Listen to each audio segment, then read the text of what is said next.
So, greetings everyone. It's a pleasure to have you all here in our panel today.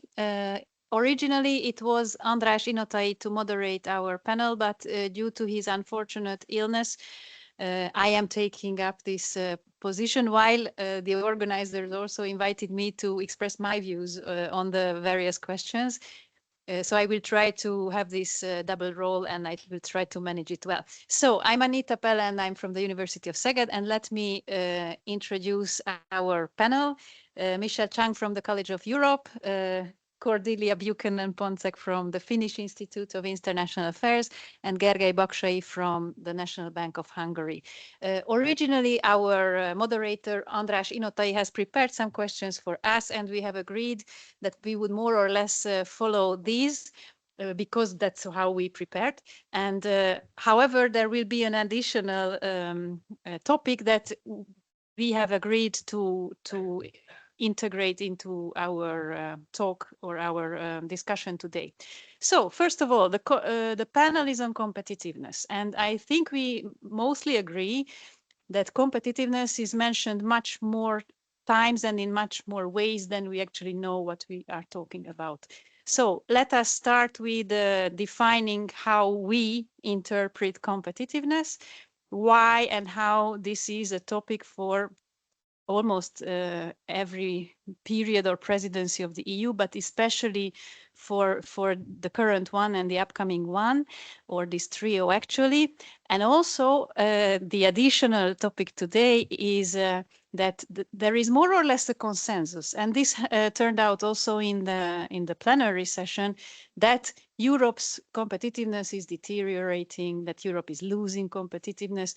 So my question to our panel today is, what is competitiveness? What do we mean? What do we refer to? And how do you interpret this kind of losing competitiveness of the EU of these times? Thank you. And maybe you can just follow one another, and I would reflect to what you are saying in the end. Okay, thank you very much. And thank you to András Inotai for these very enlightening questions. And I'm sorry that he's unable to be with us today.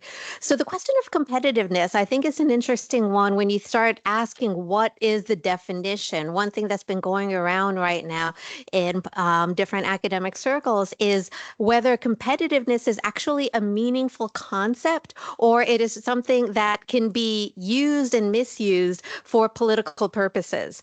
And for example, Wolfgang Munchau has been harping on about how what we should really be looking at is productivity. Is productivity what we really mean when we say competitiveness? Because when we talk about competitiveness, one, it is inherently something that's relative to, so relative to whom, relative to which actors, relative to itself over time, relative to other EU countries, relative to the United States, and then what is the response to it? And so the competitiveness issue is something that the EU is reflecting on very seriously, especially in these most recent times, with some special reports coming out from Mario Draghi very soon, and most recently from Enrico Letta, in part because of the time that we find ourselves in right now. We've been through polycrises, multiple crises for the last couple of decades. This is true. But we also see a lot of simultaneous crises that are currently happening as opposed to sequential crises, which leads us to the issue of whether or not Europe is prepared for it. And one concept that can mean everything and mean nothing is Europe sufficiently competitive to go and deal with this, which also has this implication of competition and of a zero-sum game, rather than something that is more cooperative and collaborative. And I would point out, especially with the United States, and a lot of the measures that the European Union is discussing to improve its own competitiveness, such as the Net Zero Act and that sort of thing, is in response to actions that have been taken by the United States and its own Inflation Reduction Act. And so I think this is also where the competitiveness aspect aspect comes in. So Europe is facing several simultaneous important challenges that aren't going away that we can put under the broad rubric of geopolitics, where we think about the crisis with Russia and Ukraine, also the crisis that hasn't gone away and won't go away regarding climate change, and also the shifting relationship with the United States, and then the recognition of the China issue as well, which is still controversial even within the European Union, but is gathering momentum as something that we should view less collaboratively and positive sum and perhaps more zero sum. Thank you. Yeah, that's some interesting remarks to follow. And I'm sure that we're going to begin to pick apart a lot of... Can everybody hear me? If you can't hear me, I can use my big, loud American voice and just project to the back of the room. And actually, it's important to note, I'm coming to you with several competencies. I'm American, but I've spent a lot of my life in Poland, as the surname suggests, but I'm at the Finnish Institute of International Affairs. So thinking about this from a kind of multitude of countries, the transatlantic approach as well. And I'm also a doctoral candidate at Oxford, where I'm doing work on political economy. So I'm thinking about this question of competitiveness within a political economy perspective as well. So first, I wanted to pick up on Michele's point on the ways that we interpret competitiveness within the academic sphere, the policy sphere. These are real technocratic policies. Okay, is this better? Okay, so within the academic sphere, the policy sphere, and then the political sphere. So the academic sphere would be picking apart this terminology and trying to think about how this contributes to the literature. The policy sphere would be the technocratic remarks, the real policies that are coming out of this. And then the politics are how politicians or parties use these topics in order to gain traction, whether at the domestic level or at the European Union level. And we've just seen that now with the campaigns that were run and probably some of the discussion that's going on next to us. But then when we think about competitiveness, one of the remarks put forward by the chair is that it's not just economic. And this is true because one of the things that we're facing now is also the notion of normative competitiveness. We have these normative goals, these rules, these norms. We aspire to creating something more, whether that's that development goals should accompany climate change transition, or that investment in grid infrastructure should somehow lead to, better living conditions for the places where those investments are taking place. So these are normative goals that can be adjacent to economic competitive goals, or they can be aside altogether. And so this would be maybe another way to frame competitiveness. What is the most compelling vision that the European Union or the United States or another actor is putting forward, both for its citizens and the citizens in third-party countries? And this is very important within the policy and political sphere. Because then this, and I hope that the person who follows me will be able to touch on this, this also is adjacent to then the economic goals. So what's the economic competitiveness? And here, coming from the last panel, indeed, there is very real hard data that has come out over the past couple months that says, well, the European Union is falling behind China and the United States on these very important indicators of growth. And this is what policies would try to tackle. But one of the things that the European Union is encountering that's quite difficult is that it needs to be approached both at a member state level and at then a supranational level. And each member state faces its own domestic political economy situation. So something that might be quite popular at the European Union level might in fact be quite unpopular at the member state level. And then those politicians are responsible for selling that to their population and then getting reelected. So this is where I'm going to stop for now, but I think this presents us with a couple different ways to first unpack the term of competitiveness and then think about how the European Union and other countries are going about addressing it. Thank you very much. Once researchers said to me that so far he counted 64 definitions of competitiveness. I don't want to add another one. For me, competitiveness is a broader phenomenon, like, for example, economic performance. There is no definition for GDP, for unemployment rate, for inflation, but for economic performance, there is not such a correct definition. But how to interpret? Personally, me and we at the central bank usually interpret competitiveness at national level and not at the individual firm level, which is also possible. For the national level, for the national economy, and that's my interpretation, competitiveness is a leading indicator for the future income of a country. Or to be more precise, for the future GDP per capita, for example. Take two economies. Economy A may have currently higher GDP per capita than country B, but if country B is more competitive at the moment, then in the near or farther future, in medium or long term, he is likely to overcome the first country in GDP per capita. So it is more about the future level and not about the dynamics. So I cannot predict the economic growth, annual percentage growth, how to reach that future level, but it is likely that the more competitive country will overcome in income the less competitive country in the future. And just one more comment, that I cannot interpret competitiveness in the short run. So it has a strong linkage to sustainability.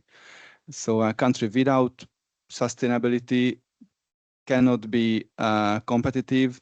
So I can consider competitiveness only on a quite long time horizon. So it is necessary to include elements of sustainability into the definition of competitiveness, if there is any.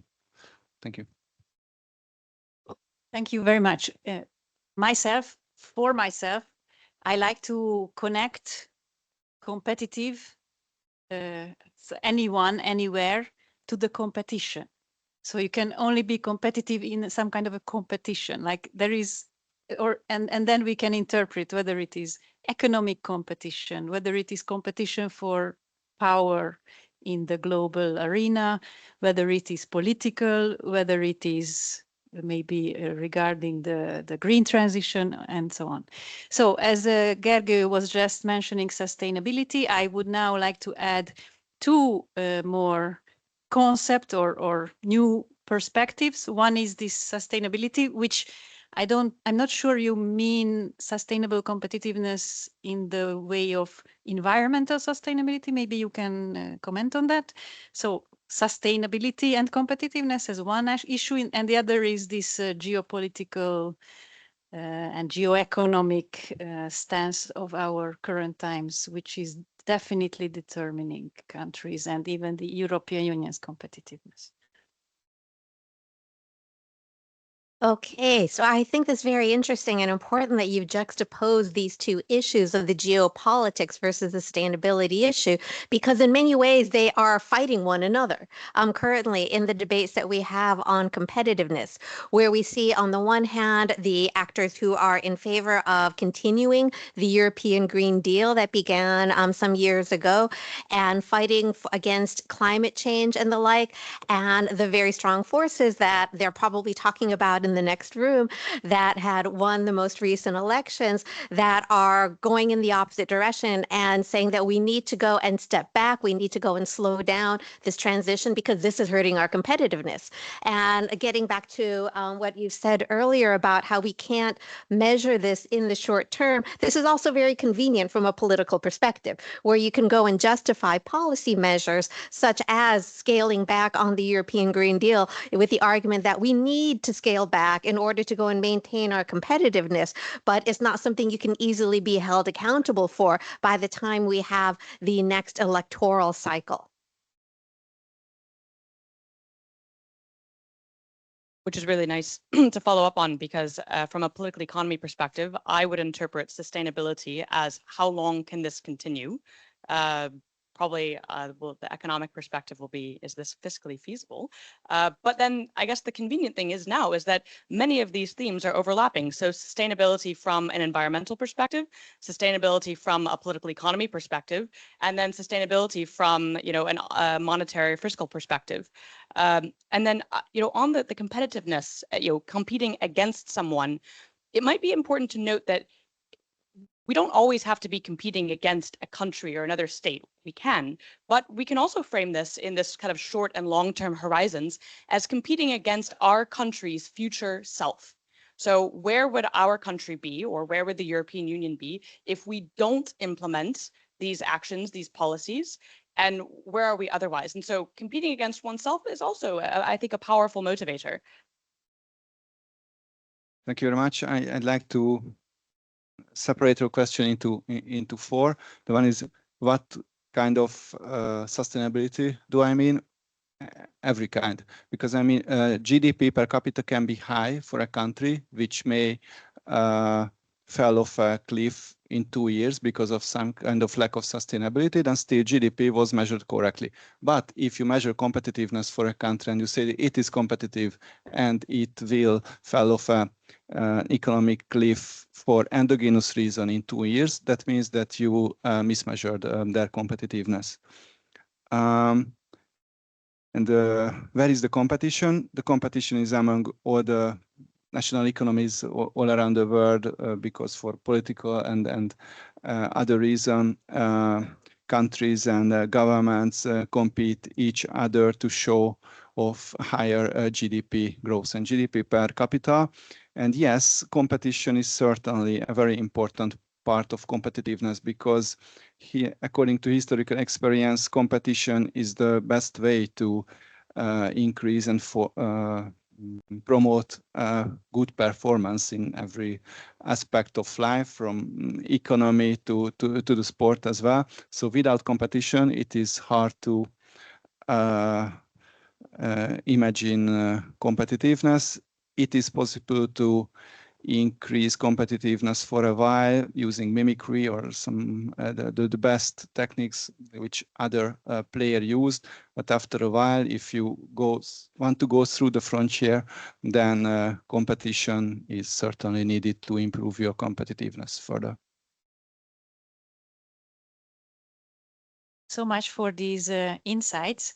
Now I would turn to the topic of how the concept of competitiveness is actually changing compared to the traditional way of measuring it. In the 1990s, the OECD practically based its competitiveness concept on trade and export performance and wages and productivity and these quite hard indicators, hard economic indicators. However, most lately we have been using very, very different indicators, composite indicators, or even qualitative political discourse type argumentations on competitiveness, especially if we involve these concepts of sustainability, the green transition, or the geopolitical issues, or even social. We have not touched on social sustainability so much so far, but I don't think any country or region can be competitive without social competitiveness. So how is actually the concept changing? And if you can link it to the EU. So what does this mean for the European Union and for an EU presidency potentially? Okay, thank you. So the concept of competitiveness and how it's changed, I think this is also related to changing ideas on how we achieve competitiveness as well. If we go back to the 1980s and the heyday of the single market, then the idea of how we achieve competitiveness and how we achieve long-term economic growth was really about liberalization and the creation of the single market and the four freedoms, etc. And this persisted for, several decades with a lot of expectations that were wrapped up in it. So, for example, if you were to allow China into the World Trade Organization and it became part of the liberals, one of the liberal trading states, that this would have a political influence on China, which wound up not happening. That is not how that played out. But there were a lot of expectations regarding what goes hand in hand with the liberalization of the economy. That didn't play out in the end, but nevertheless remained very powerful as ideas for decades. You know, even after the global financial crisis and at the height of the Euro crisis, I remember Joaquin Almunia saying that the best thing that we could do for competitiveness is to adhere to the current rules that we have in the European Union. And so it took a while before we started getting that sea change that finally brought us to where we are now, where industrial policy is now the norm rather than a dirty word. And I remember doing, you know, some of my own research on industrial policy. And one of my favorite lines was this IMF report from 2019 that was about the return of the policy that shall not be named. And so industrial policy was viewed so negatively for so long. And now 2019 is making a comeback where we have very different ideas than we did in the 1980s about how do you achieve competitiveness. So rather than that liberalization, which would also have a positive political impact, we're now looking at what amounts to protectionism on a variety of different levels, including state aid, as well as innovative policies, and also protectionist trade policies. And that this is now viewed as the way towards protectionism, given the political situation in the world. So getting, you know, to a much more political interpretation rather than an economic one based on efficiency. Yeah, there's a lot to unpack, and I think what we have to keep at the back of our minds is, you know, our economist friend here up at the panel, because it brings us back to this outset where we have these the three different types. The academic, okay, we'll just put that one to the side for the moment. So really the policy and the politics, and then within the policy, I guess we could frame our economic friends who have to make these policies work and make them feasible. And if they don't, well, then people tend to get voted out of office or new policies are brought in. I appreciate that industrial policy is the Voldemort of this discussion, and I look forward, I think, in subsequent questions to really unpacking some of the pieces of industrial policy that have come out of the European Union. You know, the industrial policy competition with, you know, China, with the United States, you know, very real pieces of legislation that are having an incredible impact. And of course, one place that we can go in terms of Hungarian presidency, but I'll save this for now, is of course state aid and the way that the European Union handles state aid, along with foreign subsidies. But before we get there, because I'm getting ahead of myself, I want to think about this liberalization, because it is a really important concept, and how it was perceived at one point that these interdependencies were actually a bad thing. And the term that came up was weaponized interdependence or asymmetric interdependence. And the European Union faced this, of course, on the gas market, of course, among others. And so then the idea arose that, okay, there are certain dependencies, certain places where liberalization can be used against us as a coercive measure. It can be weaponized, it can harm us, and we can also use it against other countries as well. Sanctions is the most obvious example, but inbound and outbound investment screening, also a really great example. We can use these tools in order to be competitive with other countries. But why are we trying to be competitive now? You know, if we're looking at broadening the scope of competition, well, is it because we felt like we were at an economic disadvantage?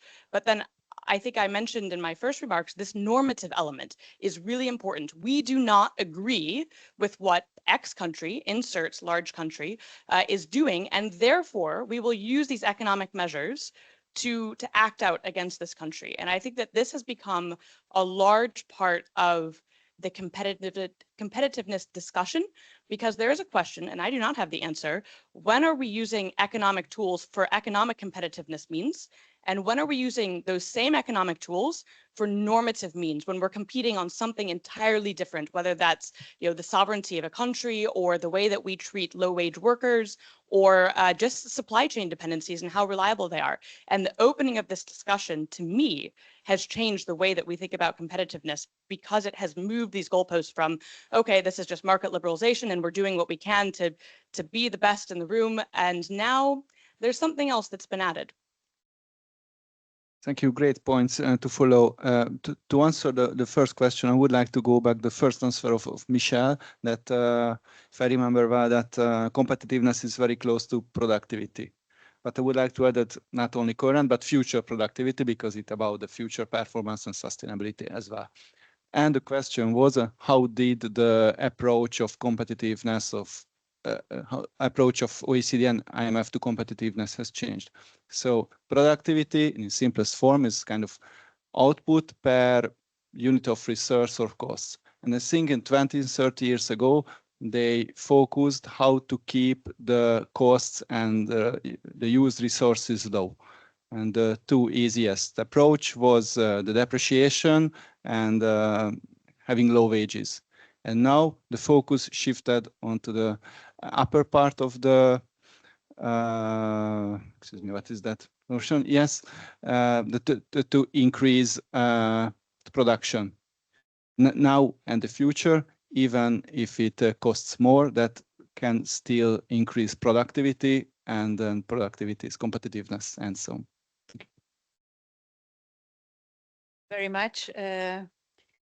I also agree that that earlier the focus was on costs, but this is also in part a problem of the EU. That is actually something I have been researching for like a decade now, or maybe more, and that is the intra-EU competitiveness divide issues, namely that especially after the 2009 crisis and then the Eurozone crisis following and lasting for at least 3 more years, the EU and the Eurozone itself became divided into a structurally competitive core and the periphery, which was practically constrained into cost competitiveness.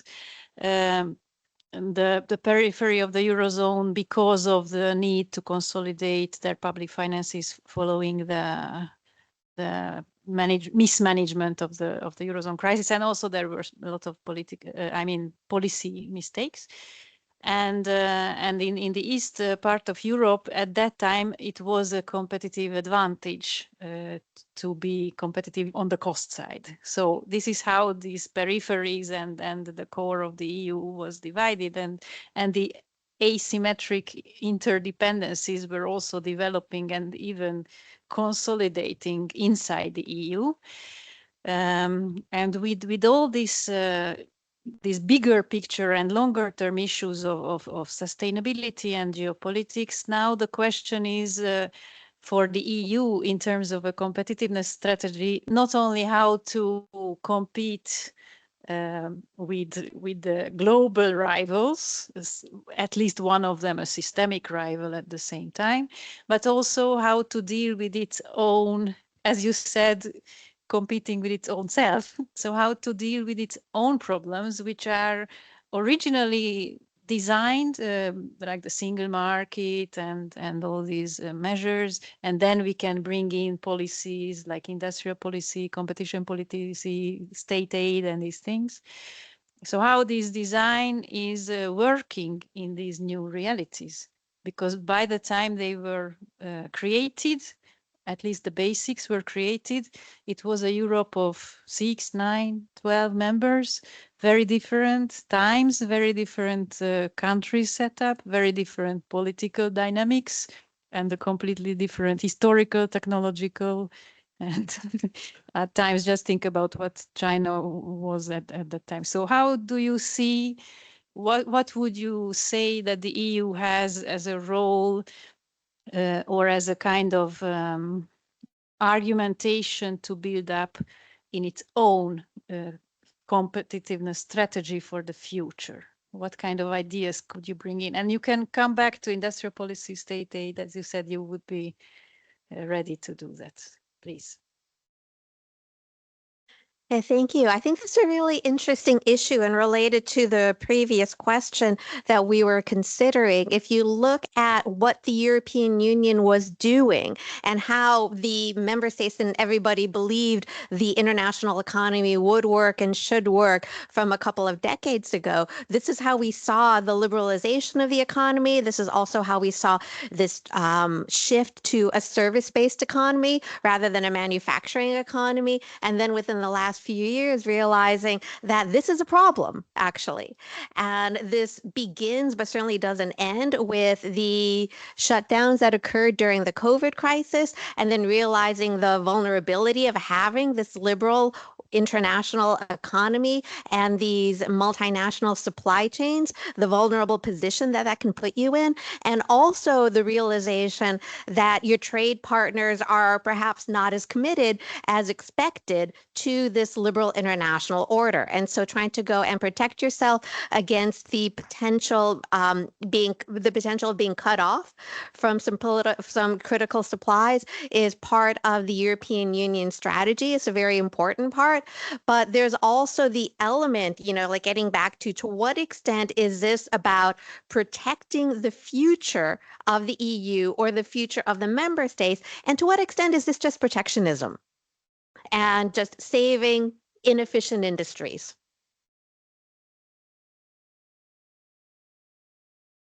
I have now protectionism, exclamation point, question mark. Yeah, it's a very good question, whether this is protectionism or something else. I had put down a note that I had forgot to reference when we were talking about the evolution of competitiveness, because I was thinking about the Global Gateway, actually, is a really great example to me of the way that competitiveness has evolved. And I will come back to EU policy.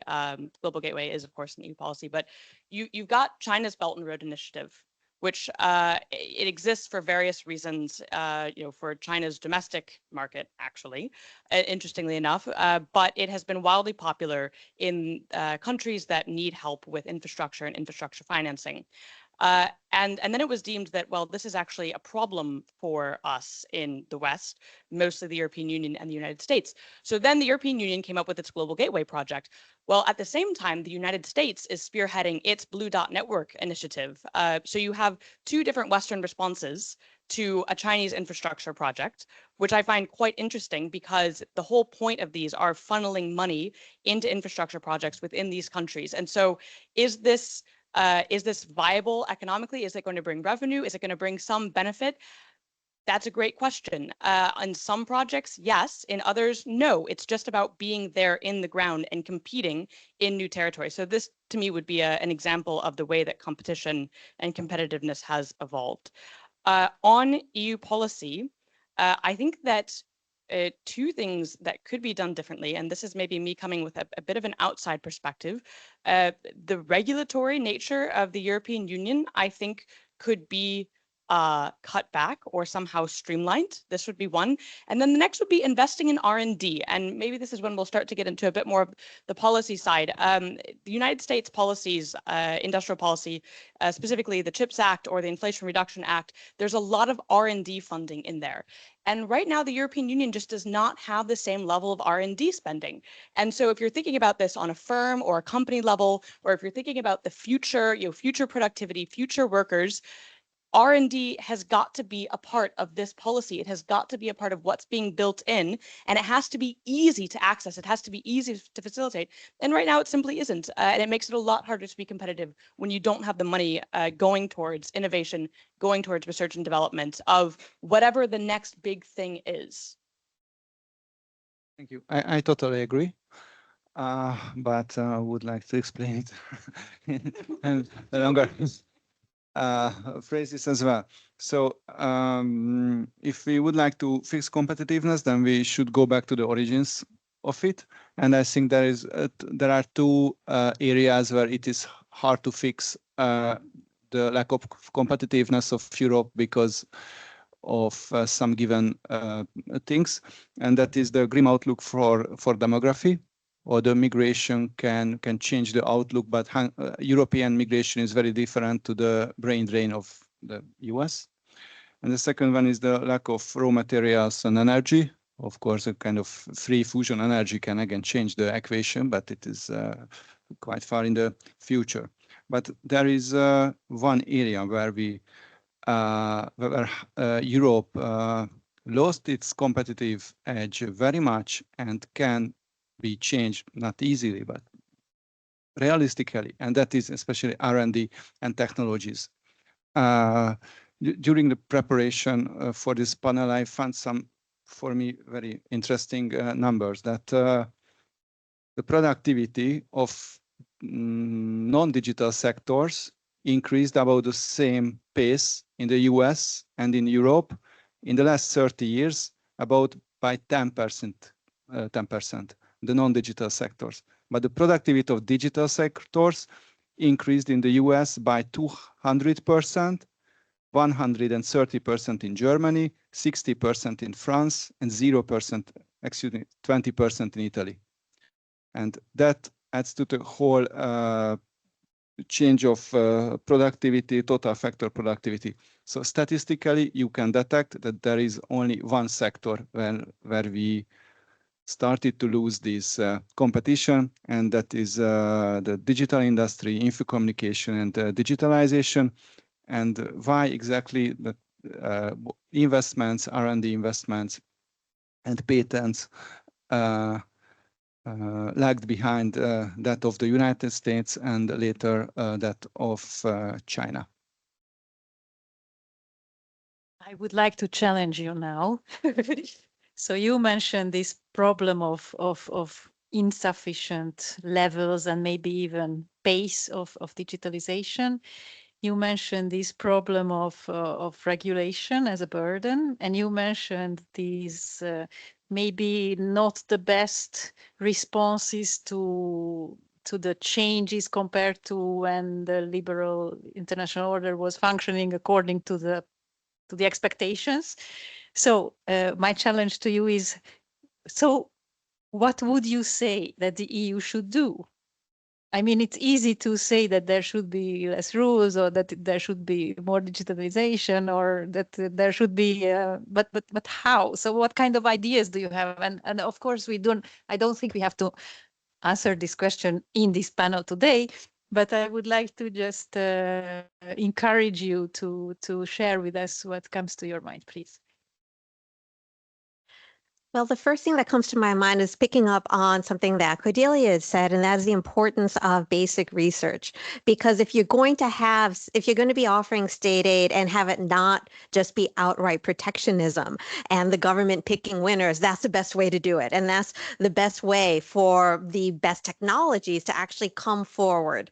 It can be very difficult with the technologies that are being targeted today. And I'm thinking in particular the semiconductor industry, because if you start investing in this technology, it's not easily transferable from one type of chip to another type of chip, for example. And so it is possible to bet wrong and to spend a lot of money on the wrong technology. So rather than the government trying to figure out, this is the chip of the future, having that money funneled towards basic research, it might not have the immediate results one might like as a politician, but it would be something that would be favorable for the long-term effectiveness of the economy. And the other thing that I would point out, what should the European Union be doing? People have been talking about, the regulatory burden and the red tape and everything. And I would also point out making it easier for private finance and the completion of banking union and having some kind of a real capital markets union. This is something that's been stalled. A lot of lip service has been paid to it since it was first introduced almost a decade ago, but we still have a very fragmented financial space in Europe.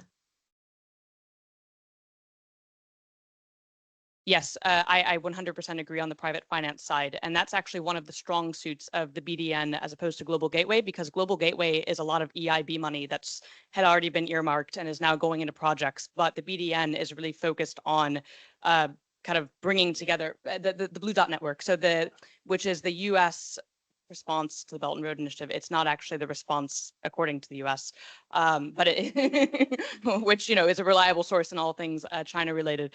But it's about bringing this private finance for these projects. So making private finance easier is absolutely something that I think should be prioritized. I can agree there. On the regulation side, horizontal policy, I think would be, just make sure that these are coming across, at a horizontal level, and that's a starting place. I was thinking on the Inflation Reduction Act, that is officiated by the U.S. Department of Treasury. So the IRS, they oversee the tax credits, the tax rebates for the Inflation Reduction Act. In the European Union, for the corresponding policies, it's not necessarily done at the level of the European Union. It's often done at member state level, and it's still incredibly unclear.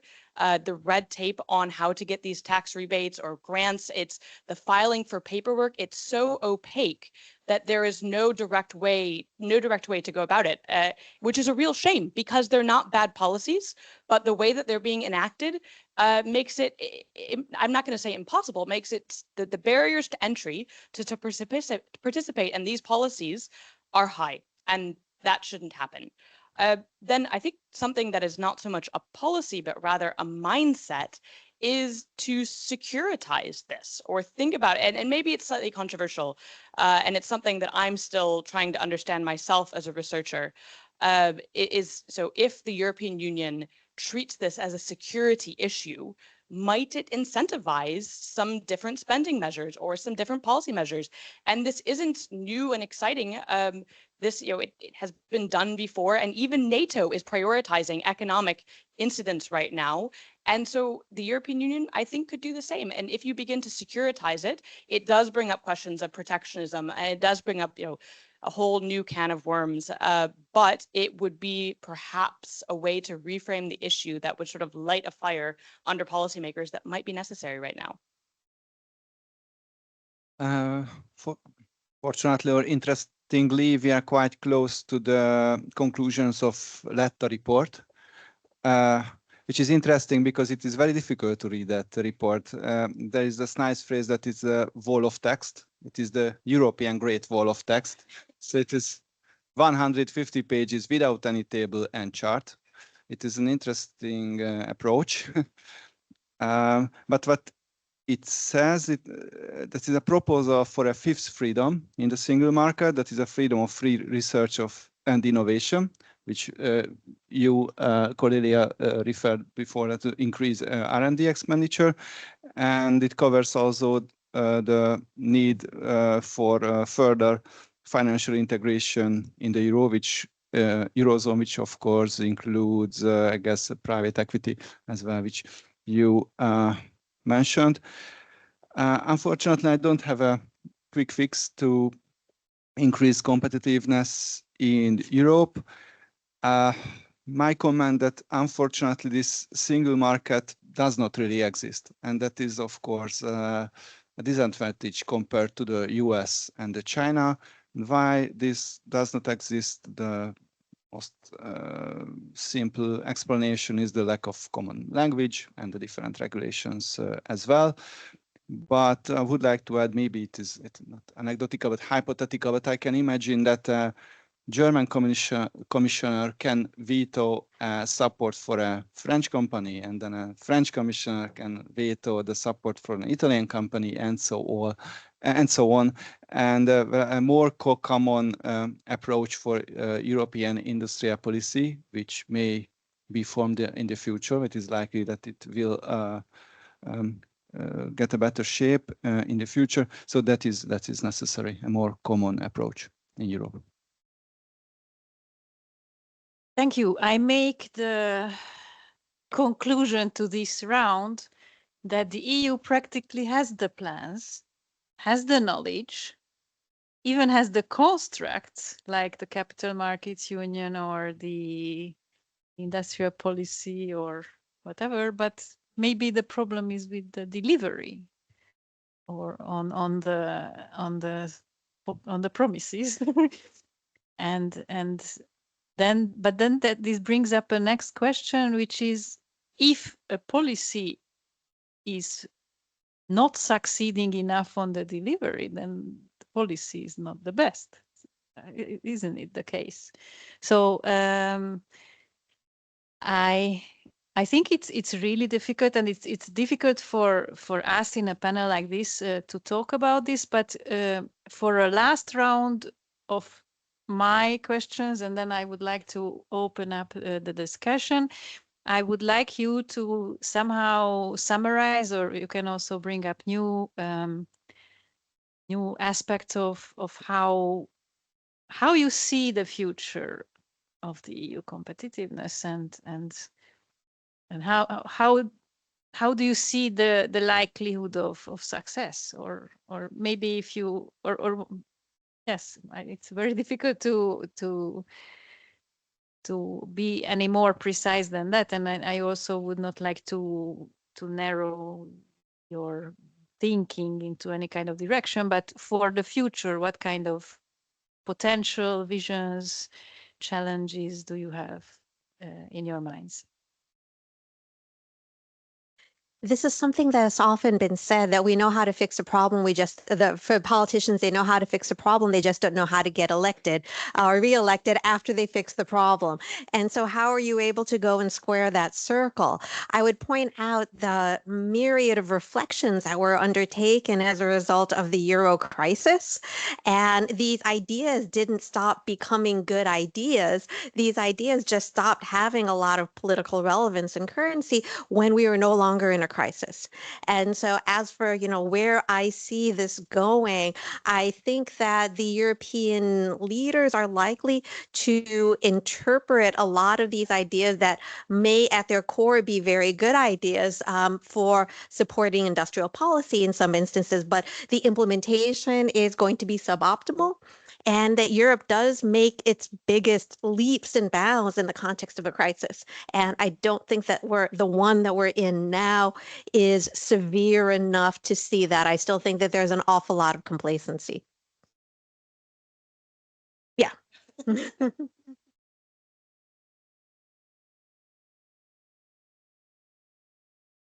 Well, I think on the big leaps and bounds in context of the crisis and whether this crisis is enough right now, it's not the same as the 2008, 2009, but I think, especially with the invasion of Ukraine, I think we have seen some fairly big leaps in the way that the European Union is acting, coming together on sanctions, changing its gas policy, thinking about the way that it relates to neighbors. And I do think that was a bit of a wake up call. But yes, now we're in a bit of a lull, perhaps.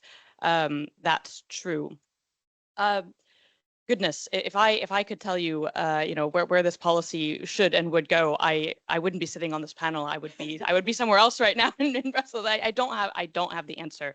I think one of the things that I introduced at the outset that I'll come back to is, if this is a normative discussion among allies, is how much the European Union should be turning to like-minded allies and trying to, bandwagon, a classic IR term, but maybe relevant here, bandwagon on certain policies. So a good example is, of course, the EU, like the rest of the world, is all about critical raw materials right now, and we have the CRMA, and the United States is all about critical raw materials. And so the United States, looking for partners that were not China, introduced its mineral security partnership. And at the same time, the European Union was developing its own version of the mineral security partnership. And the two came together and they said, you know what, actually, we should probably just sort of do this together in order for it to be more effective. And that's what happened. And I think that this type of policy, we have yet to see what dividends it will yield, but it's certainly a step in a direction. CBAM is another very good example. There are ongoing discussions in the United States right now where I think there are two different bills that have been proposed that have similarities to CBAM. And so should this be a place of competition, or will this turn into a place of cooperation? EVs, could they compete, or could they cooperate? I don't have the answer, but the CBAM discussion evolving in the United States is a big deal. This would have been not possible in the United States 2 decades ago, and now it's a discussion that can happen, at least for now. The big elephant in the room that we haven't discussed. But so I brought in CBAM, and then also on these trade screening policies. Is this a place where the United States, the European Union, Australia, perhaps Japan could cooperate? If so, then there needs to be a way that these heads of state could gather.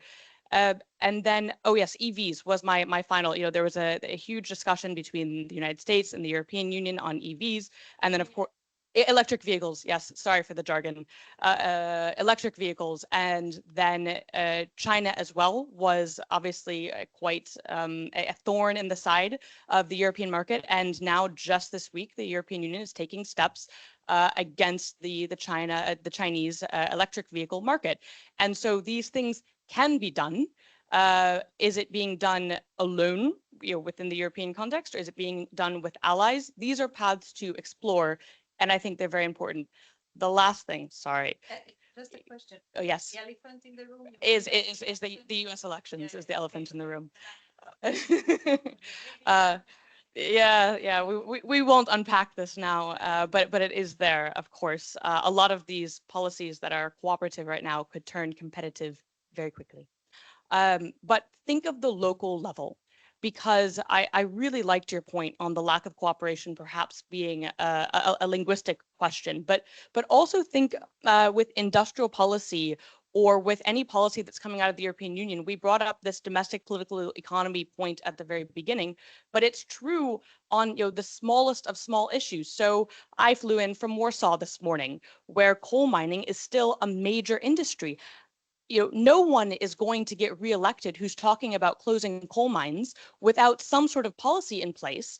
No one is going to get elected talking about industrial policy on the fertilizer industry unless they've got a policy in place really quickly, so as not to put people out of jobs, so as not to affect their livelihood. Again, can't get reelected, although you might have the answers. So the European Union needs to think about this. They need to be cognizant of this when they're putting their policies in place. Thank you. Before this talk, we excuse me. Before this, what is this round the? I'm frozen. Before the panel, we were talking about whether the European competitiveness is really that weak or not. So I would like to say some words in defense of Europe.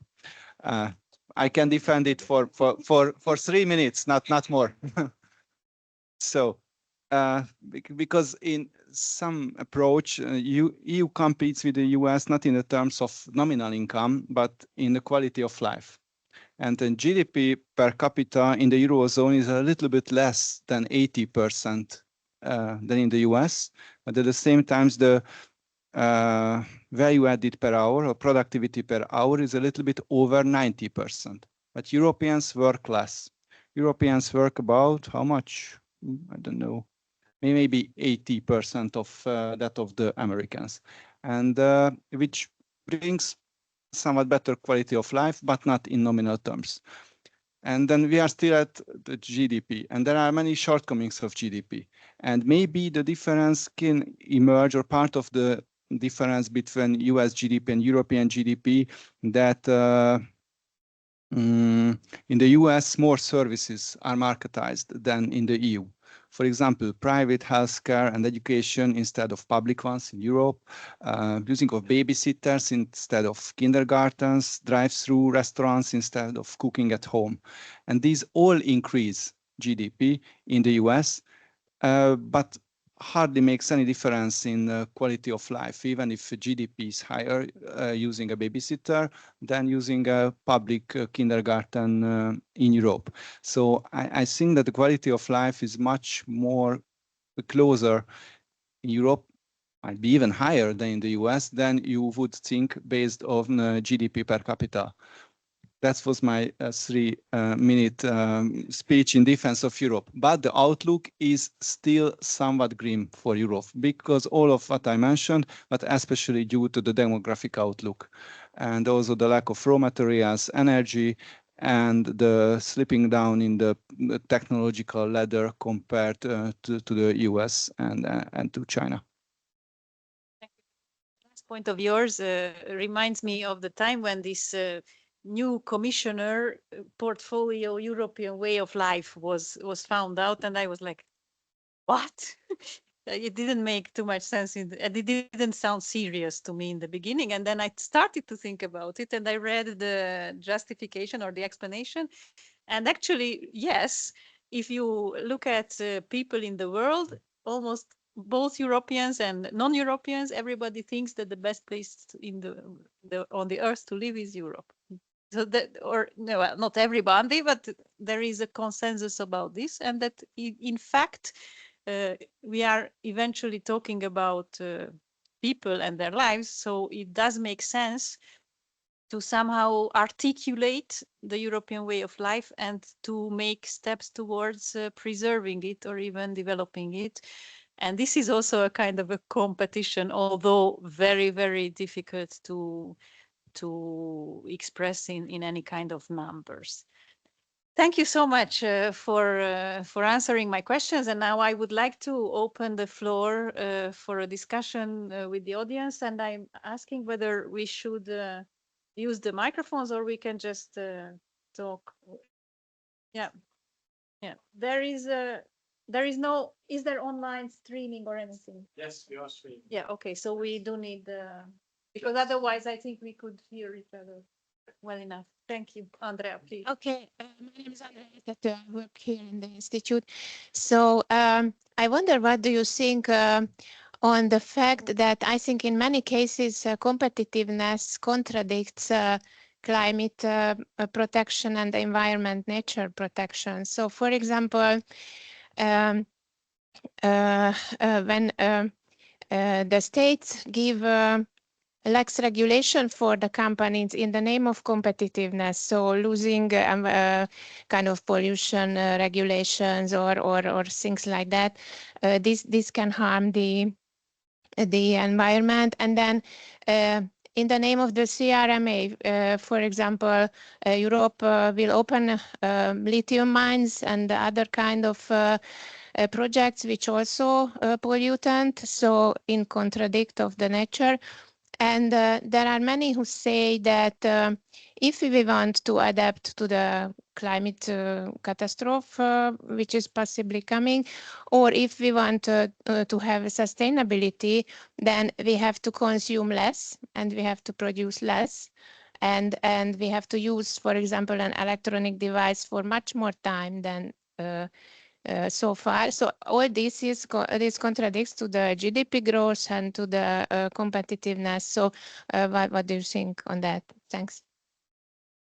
And I would also like to come back to this question of European way of life, because I think this kind of environmental consciousness is related in the sense that at the end of the day, these things cost money. So then is it really in contradiction with competitiveness, or can we look at it in some other way?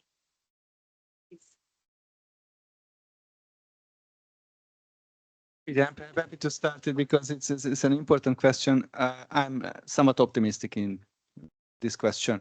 So yes, it costs some money, but it is a matter of life and death. And we should spend money on this, although millions will die all around the world. Yes, in the short run, it costs more and it is a disadvantage for Hungary, for European competitiveness. But where I am optimistic that it is a niche sector where European companies can be world leader in technologies, and they will later export these technologies to all around the world, from India to South America, even to the US, when they change their attitude to this topic. So I think it is rather a niche area with a lot of opportunities than an area where money is wasted. That's all. Yeah, because I think that there are maybe two ways that the European Union is going about the climate issue. One is the regulatory side, so CBAM, and then the other would be sort of, I guess, a state aid exemption or industrial policy or places of industrial policy. And on both, what you have mentioned, this notion of leakage or the race to the bottom is one outcome, but it's not the only outcome, because another outcome is essentially that one incentivizes businesses to innovate, and then to do better and have this technology down the road. So I think that's what my colleague has just put forward, that it's worth the spending because we have to get there. Now, something that is a bit more difficult to square the circle is, of course, China. I think there was an IEA report out maybe last week saying that basically they are the top spending country on the energy transition. And so I perhaps, again, go back to this question of normative issues and allies. There's a very hot debate in the United States right now, to which I do not have the answer, and maybe the same debate is going on here as well. Do we partner with China on this? And if we do, how? What does that look like? And I think that those conversations need to happen, perhaps. What does that look like? Can we do it? Under what auspices? How does it affect our competitiveness? how does that relate to these issues of strategic? Precisely, exactly, absolutely. So if the conversation happens, that's already a step in the right direction, because then we can think about how to shape those policies to get the economic outcome, the normative outcome, and then of course the best outcome for the planet. Oh, I can just use this microphone. Yeah, so so thank you for bringing up the China issue, because that's exactly what I was thinking of as well when you had originally posed the question. And that is, given that China's, has made so much progress after a substantial amount of investment on, future green tech and what will be future green tech, that the European Union is in a position of considering playing catch up and not wanting to go and shut out its own manufacturing by becoming reliant on Chinese technology on the one hand, but on the other hand, if you really care about the environment, what is your priority? If you really care about the environment, the tech is there. And so we could make that transition more quickly. And so politically trying to go and square that circle is the tricky part of, the balance between not decimating your own manufacturing and making it a certainty that you are vulnerable to future supply shocks coming from China, versus the very much needed acceleration of that green transition, which does in part depend on Chinese technology in the short to medium term.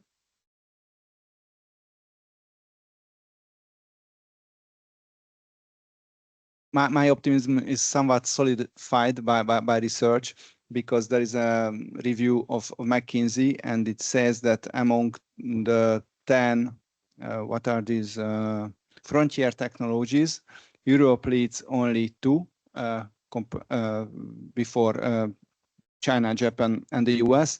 And these 2 areas are next-gen materials and clean technologies, which is exactly what I talk about. And I hope that Europe can profitize on these technologies in the future.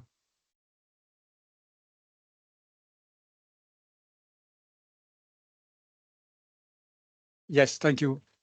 Does it work? Okay, thank you very much. So my name is Jean-Louis de Brouwer from the Egmont Institute.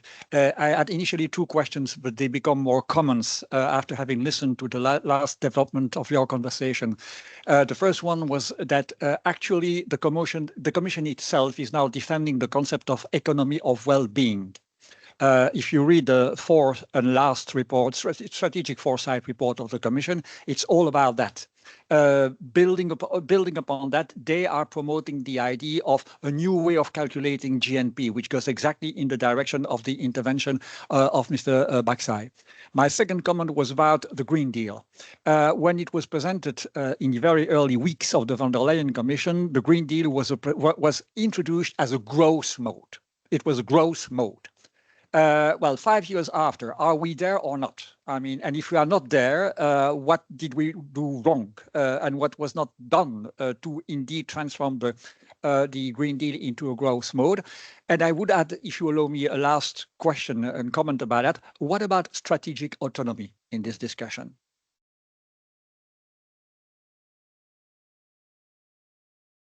Yeah, if I could just get to the part where you had mentioned that it was originally sold as a growth model. This is true. This is the most palatable way to go and present this, that this is going to be the technology of the future and Europe can lead in that. But if we are going into a true green revolution, then we're going into not a growth model. That we are talking about, far less consumption than everyone has been accustomed to.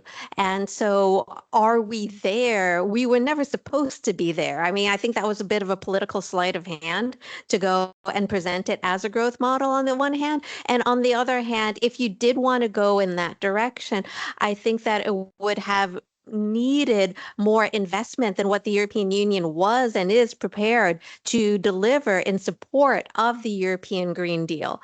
And so when we think about, the various acts that have arisen, like with net zero, and the optimism in the early days. Oh, this Green Deal requires this new act, and it's going to require a sovereignty fund, and we'll have all of these new own resources. And that's not actually what happened. And so getting back to the discussion we were having on industrial policy, how do you pay for that? Where is it coming from? It's not coming from the private sector to the extent that it needs to. It's not coming from the public sector either. In terms of the European Union, is coming from the dismantling of state aid rules, is coming from the member states. And because of the fragmentation within Europe, when you rely on that, this is also going to mean pretty modest results at the end.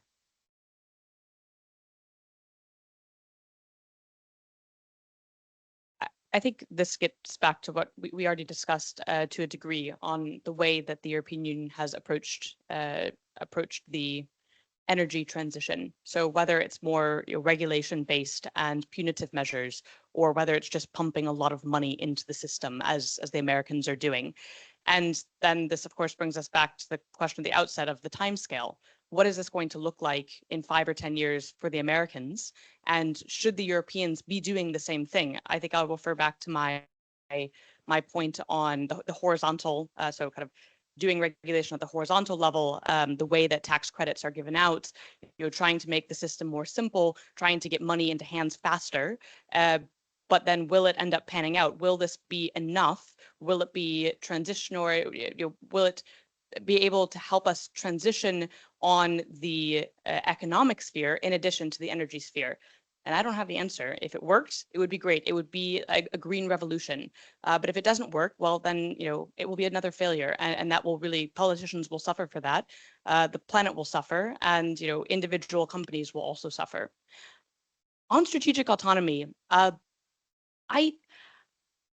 I struggle with this concept, actually. I don't feel convinced by strategic autonomy. It feels political to me, and it feels just not conceivable. So it seems like something that's brought up in the discourse a lot, but then I keep seeing the need to reach out, and that it doesn't quite resonate with me. But of course, people in the audience or on the panel are welcome to disagree. I somewhat disagree. I didn't want to start that, but you make it possible that, yes, it is a political slogan, but if I'm not wrong, that EU is the most open among the 3 largest countries, so compared to the US and China. Europe is much, much more open, I mean outside, extra-EU, not only intra-EU, and at the same time, it is more exposed to geopolitical tensions and supply chain disruptions all around the world, from China, Taiwan, Singapore, Middle East, the US, and so on. So yes, I think the strategic autonomy of Europe is the weakest. And if there is a will, then it can be changed, but it goes back against to the lack of raw materials and energy resources in Europe.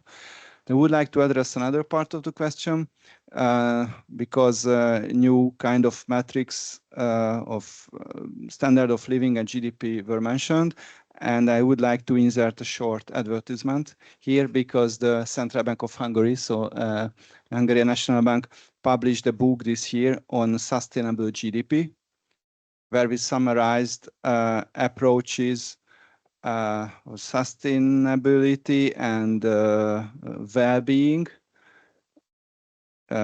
instead of GDP, or how can it be injected to GDP.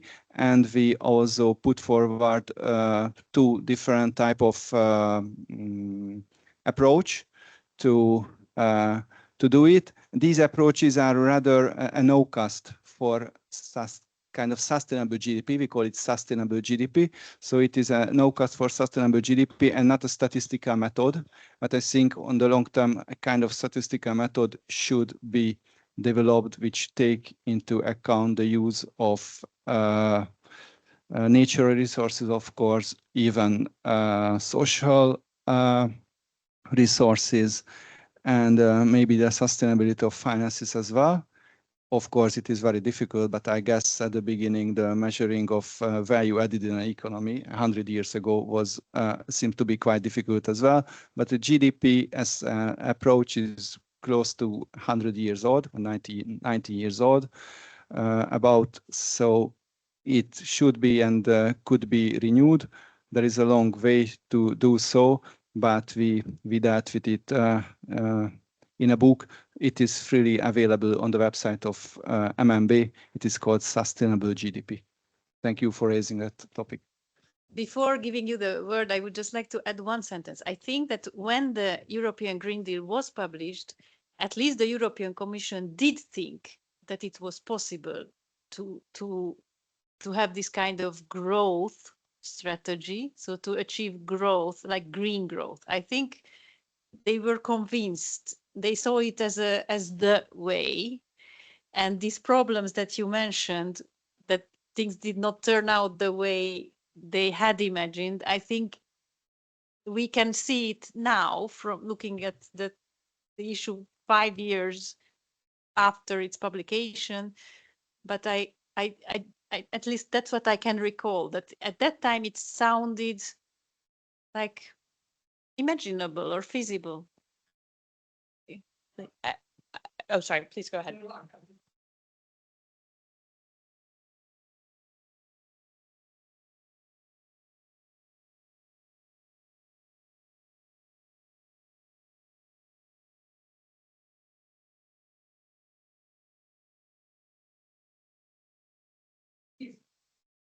Because look at the impact on housing. I mean, thousands of, billions of readapted to the this is a huge development market for that effort. This will kind of thing, but investment is there, then of course. Yeah, we did not dedicate maybe sufficient focus or attention to the role of investment. We did mention it, but yes, I think you are right. I think one of the other difficulties is that the EU is tripping over its own feet in the regulatory sphere. But I do think that this will sort of, I guess, iron itself out in the long run. So, for example, in Germany, I guess if you think about the upstream and the downstream of any energy project, or then the raw materials that would be needed for construction, so concrete, for example, or sand that would be necessary for glass, and the way that these are processed within different European countries as we aim for strategic autonomy, because we want to process these things in the European Union and not elsewhere. Well, then we find out that these are actually very energy intensive industries. And then when we look at where those industries are sourcing their energy, we find out that this is not compatible with certain other EU regulations on energy transition. Okay, so now we have to take a step back and we have to make sure that everything is compatible. So I have seen a lot of steps back. I'm thinking especially of Germany, because a lot of German industry has been impacted by this, but of course the French as well. And so some steps back as we make the businesses, the private firms, compatible, whether we see if they have the financing, the investment. Okay, they don't. How do we ensure that they have the financing investment? So it's like these choose your own story matrices where there's a lot of going back. I think it could still work out. I think it could still evolve where slowly, firms, they will be compatible. They will be sourcing their materials from the right partners. They will be compliant with the regulations on emissions, and this will be brought into the investment plan for the new housing or the new road. And then this growth model will pan out. But it takes time for this to happen, in any country, but especially in the European Union, where you are struggling with state aid exceptions, where France is pointing to Germany or Poland is pointing to France, and there is this people are addressing this on a nation level as opposed to this broader goal, and that's also a political problem that needs to be overcome for this to work. Yes, Jim close. No, I will be very brief, because I just want to disagree with Cordelia, because you were asking for, it depends on how you see it. I mean, if you say strategic autonomy as an absolute, of course, it's nonsensical. I see strategic autonomy as a slogan. to develop a methodology of looking at the world differently as far as Europe is concerned. It's the capacity to create your own space, to have more capacity to act and to be less dependent and to be more resilient. And there it's a very useful slogan. And I see it as a much more conscious effort than what we've done in taking crisis management over the last years, to say we need a look, a bit like Monet said at the time with the bilan. We need to look at all of our policies, and look at where we are strong and how we can strengthen and use that and leverage it, and where are we weak and what can we do about it. It's very simple in my mind, but it's a useful concept if you use it as a methodological approach, not as an absolute concept. I was just going to smile to say yes, that the methodology for more capacity to act doesn't quite roll off the tongue in terms of political slogans. So yes, I can take your point, and I can agree with that. I don't know if my colleagues from Hungary and other countries of this part of the EU agree, but I think for us this strategic autonomy is something very easily understandable because of our history. So maybe it's so how you interpret it, or how much it means to you, or how important it is to you, it can differ based on your culture, your upbringing, or any other aspects. So for me, this is very, very personal. I am very happy that the other part of the EU is recognizing the importance of autonomy and to put it strategic while remaining open. So I think it's something that can be well interpreted in many fields. Any other questions or remarks, please? Please use the microphone because of the online. Thank you. My name is Michele. I think one of the appropriate methodology to deal with the strategic autonomy is de-risking. This is different from decoupling, but de-risking implies diversifying external risks and a lot of more other and some more other factors.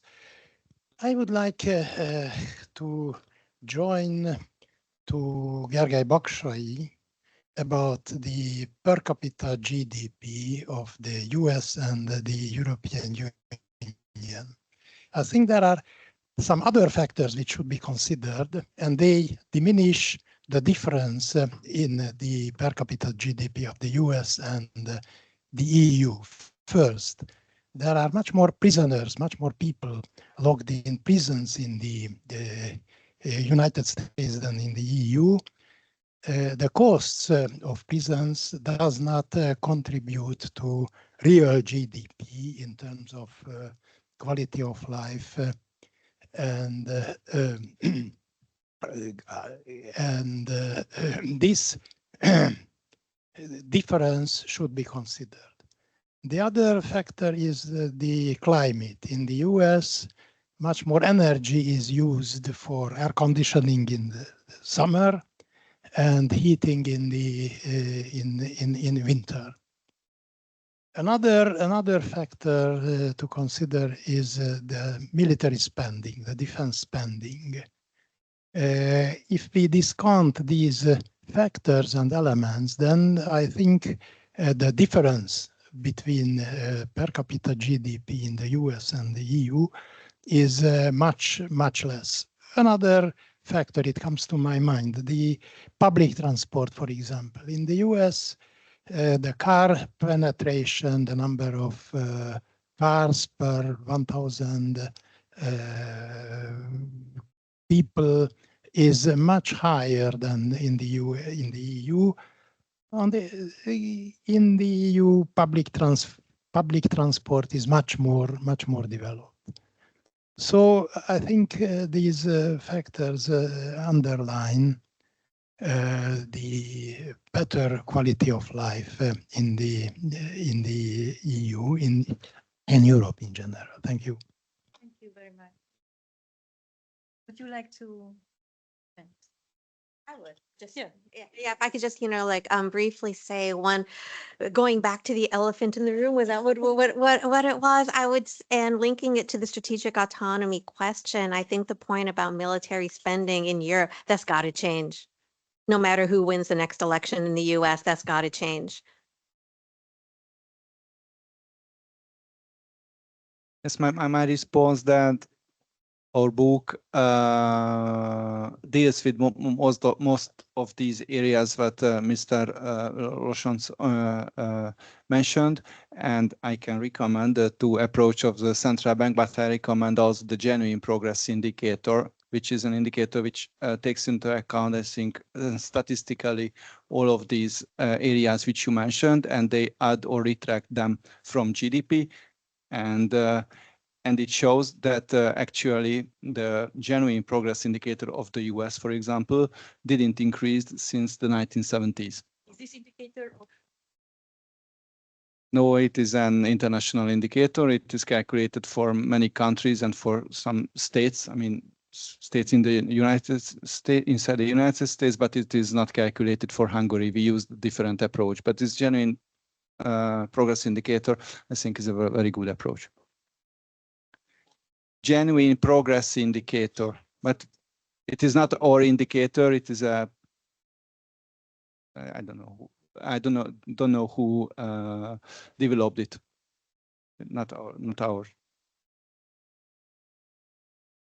On the different measures, I was just going to say that you're preaching to the converted, because you have two Americans on this panel who are living in Europe. So that explains a little bit. Yeah. But I actually, going again to the elephant in the room, also we had 3 squared circles. I don't know if you guys caught that. We Americans clearly like our idioms, but I think something really important to note on the strategic autonomy and on the upcoming election, and just on these themes of competitiveness and allies and normative goals, depending on how things go in November, European nations, you must work together. You are very powerful as a bloc when you work together. You are a massive market. You have the regulatory capacity. If you allow yourselves to be fragmented, this is a problem. Do not let yourselves be fragmented. You must be cohesive. And on this fragmentation, there have been these growing discussions, is the global economy fragmenting? And then there's been a very large pushback to that recently. And so I think you in the European Union need to push back on this fragmentation at the policy level and the political level. Thank you. And there was Yes, hello. Does it work? last question. Yeah, well, probably more of a comment than a question. Hi, my name is Kata Kovács-Topercer. I work for the European Commission, so I thought I should probably come in with the Commission's view a bit on all these topics, and also whether the question came to me when you said, yeah, did the Commission really think that, or the college, or the commissioners, or the president really think when the idea came up about the Green Deal that it will lead to competitiveness? And I just want to rewind a bit the time, because if you remember back 2019, we were just coming out from a crisis, and it was just when we had a lot of tailwind. So the economy of Europe was really in a good shape. And I really believe that that time the belief was that the green and digital, by the way, green and digital transition together would lead Europe and would give its competitive edge back, or keep its competitiveness. And obviously, a lot of things have happened in the meantime, which no one could expect it. And geopolitically, I mean, and also the COVID crisis. And then what I just wanted to say is that one of the main priorities, the green transition, was never forgotten about. And even when we put up the big scheme to help the European economy to recover from the COVID crisis, there was a digital and a green element that had to be met by every single country. So come out of the crisis by giving money to these areas, so helping these areas. And then also, I think in general, it's good to mention that the budget itself has, European budget, EU budget, has a big chunk that goes into green. So I know this is nothing compared to what China is giving to its own economy, but there is at least some kind of a push from that side. And then obviously a lot of things have changed, and the supply chain problems, and then the sovereignty or however you call it. But the thing is that now we all realize, and you remember probably in the Juncker times, there was this, are we competitive enough, invest EU and all these new ideas, how to bring in more money to the economy. And now you feel like in a cycle, you're back to this topic again. And there is the Draghi report, there is the Letta report, but then also, I don't know how much you follow DG Grow, is coming out every, I'm not saying months, but very often with new things on how to become more competitive with the Net Zero Industrial Act, the CRM, the Critical Raw Material Act. And also on the repower side, I wanted to say that on the energy side, we try to become independent. And it's not, obviously, Europe doesn't have enough energy sources. So how do you become independent? By diversifying your portfolio. So yes, indeed, now we have a lot of US dependence and Norwegian dependence, but at the same time, it's a bit more fragmented than before. So in general, and then defense. So all these topics, and then we get a new commission this year, this fall. So it's a question, obviously, what will be the main ideas to follow. But I think competitiveness will be on top of the agenda also now. So just wanted to mention this. Thanks. Thank you very much. This was very valuable and maybe a nice ending of our panel and our session. Thank you very much. I think it was a lovely discussion. I liked it a lot. I hope you did too. Thank you. Thank you.